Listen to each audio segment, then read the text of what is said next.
Ай, красавчик!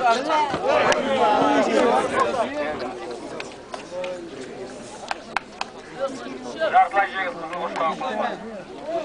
Грек-рим күресінің тәсілімен жасады палуан. Қазақша күресі ешқандай оның кедергісі болған жоқ. Грек-рим күресі аяқтан ұстауға да шалуға да болмайды, бірақ палуан өзінің көргендігімен, білгендігімен қазақша күрес тәсілімен күресіп жатыр.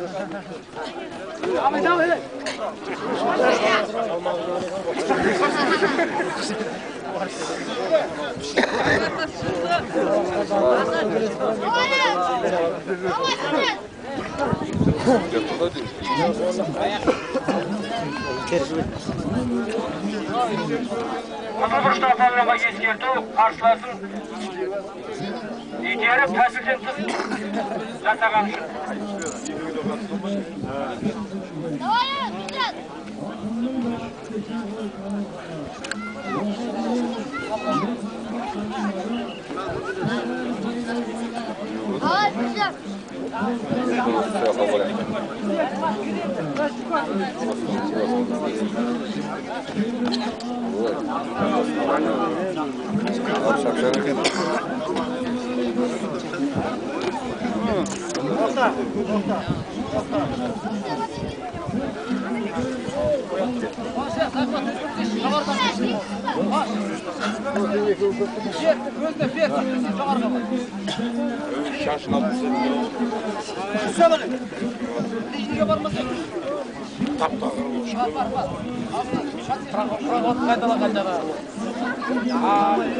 Осы кездесуден кейін дайындалсын 32 килограмм палуандар, ең жас палуандар.